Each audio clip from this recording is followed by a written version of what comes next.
Ah, 8, ça va. Merci beaucoup, je suis très heureux d'être parmi vous ici aujourd'hui, de participer à ce cadre de concertation et de dialogue sous l'autorité du gouverneur, et très heureux de voir la multiplicité des compétences qui sont dans cette salle entre les autorités de l'État, la société civile, les producteurs, les commerçants. On aura le temps de revenir là-dessus. Un mot introductif quand même pour dire que je ne suis pas venu seul, je suis venu accompagné de tous les ambassadeurs de l'Union européenne qui sont ici parmi vous ce matin, l'ambassadrice de France, l'ambassadrice des Pays-Bas, de la Belgique, l'ambassadeur tchèque, l'ambassadrice de Finlande, l'ambassadeur d'Irlande, le chargé d'affaires du Portugal, l'ambassadrice du Luxembourg qui était au second rang. Donc voilà, on est venus nombreux, et on est venus nombreux pour plusieurs raisons qui répondent à votre seconde question. La première raison, c'est qu'on a souhaité, et on l'avait déjà fait en Casamance il y a quelque temps, nous délocaliser de Dakar pour pouvoir justement aller à la rencontre des réalités locales. Et c'était en Casamance une visite qui était extrêmement intéressante sur plusieurs points. Ça l'est aussi également aujourd'hui à Saint-Louis. Depuis 2 jours, nous avons pu à la fois rencontrer des acteurs du secteur privé et des projets extrêmement concrets, notamment autour d'usines de retraitement des déchets plastiques. Hier, à travers un laboratoire à l'université Gaston Berger qui permet d'accroître les capacités, il en était question, de production des femmes en matière de transformation de l'anacarde dans des conditions de santé qui sont convenables et d'augmenter leur productivité. Et c'est extrêmement intéressant parce que ça revient un peu au débat qu'il y a eu sur le secteur privé. Je pense qu'il faudrait, dans le cadre de vos débats, essayer d'affiner un peu ce qu'on appelle secteur privé. Est-ce qu'il s'agit de la production, hein, vous parliez de la production, madame, dans le domaine de la transformation des pêches, ou est-ce qu'on parle de la vente ou du commerce? On ne parle pas du tout de la même chose. Ce qu'on a pu voir, nous, dans les 2-3 jours qui ont précédé ce débat, c'est beaucoup d'activités de production, et ça correspond beaucoup aussi à la vision Sénégal 2050 pour essayer de passer d'une économie essentiellement fondée sur le commerce à une économie productrice. Et l'économie productrice n'a pas évidemment les mêmes enjeux que l'économie de commerce.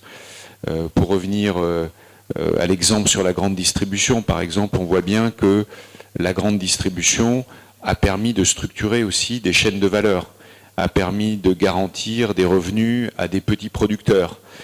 Donc elle a un bienfait évidemment dans la production. Alors évidemment, il faut s'interroger sur le rôle de la société civile dans ce cadre et sur sa capacité à prendre en compte à la fois les intérêts des producteurs et puis les intérêts des commerçants. Hein, la société, secteur privé n'est pas homogène, et je pense que ça serait un des thèmes que vous pourriez aussi approfondir et sur laquelle la société civile a certainement un rôle à jouer. Le deuxième thème qui pour nous était important en tant qu'ambassadeur et ambassadrice de l'équipe Europe, c'était de voir la question de l'adéquation des compétences avec les besoins du secteur privé.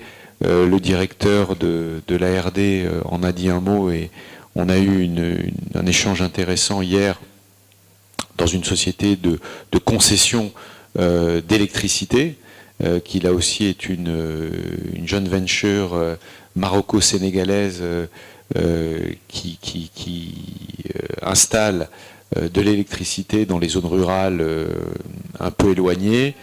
Et on a pu aborder la question des compétences, la question des stagiaires placés par l'ARD dans le cadre de ce dispositif, où il y a effectivement encore beaucoup trop de demandes par rapport à la capacité d'absorption de la région, compte tenu, et c'était rappelé par un des interlocuteurs, du nombre très important de très petites et moyennes entreprises, souvent réunies à un seul individu. Donc je pense que le Sénégal est confronté, et Saint-Louis est un bon exemple, à une vraie transformation de son économie, d'une économie essentiellement commerciale à une économie de production. Et en tant qu'acteur de la Team Europe, notre rôle, c'est d'accompagner, vous le soulignez, l'État du Sénégal, mais aussi la société civile. C'est pour ça que nous sommes réunis ici aujourd'hui, dans ces efforts de transformation. Alors pour ça, on a un grand programme qu'on appelle le Global Gateway. Le Global Gateway, c'est un programme qui nous permet, qui a été discuté par nos leaders africains et européens en février 2022. Et une des conclusions de ce sommet, c'était de pouvoir affecter 150 milliards d'euros sur l'Afrique pour répondre aux besoins massifs d'infrastructures, mais aussi de structuration de filières.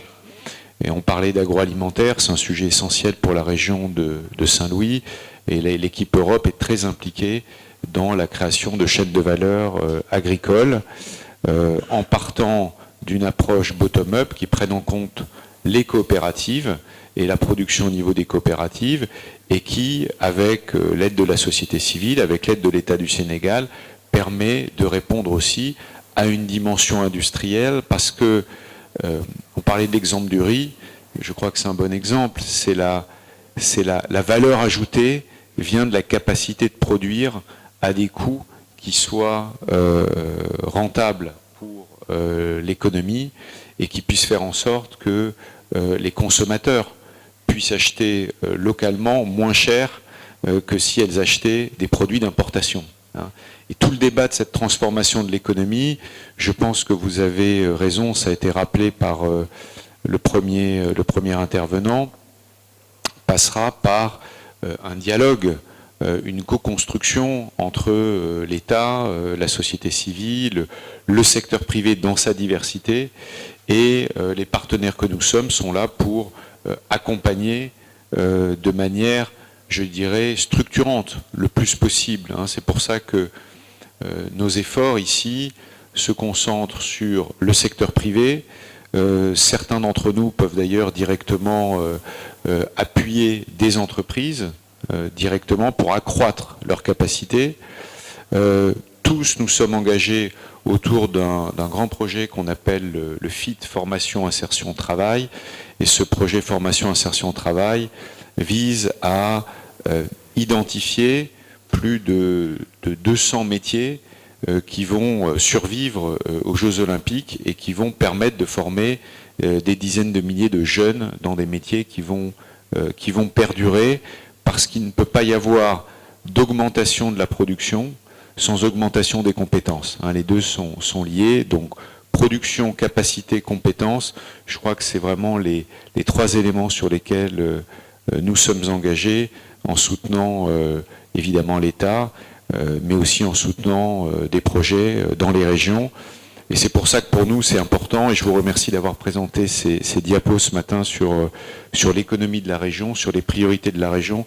Ça nous permet aussi de mieux cibler nos appuis en ayant une connaissance plus fine des territoires. Je vous remercie pour votre attention.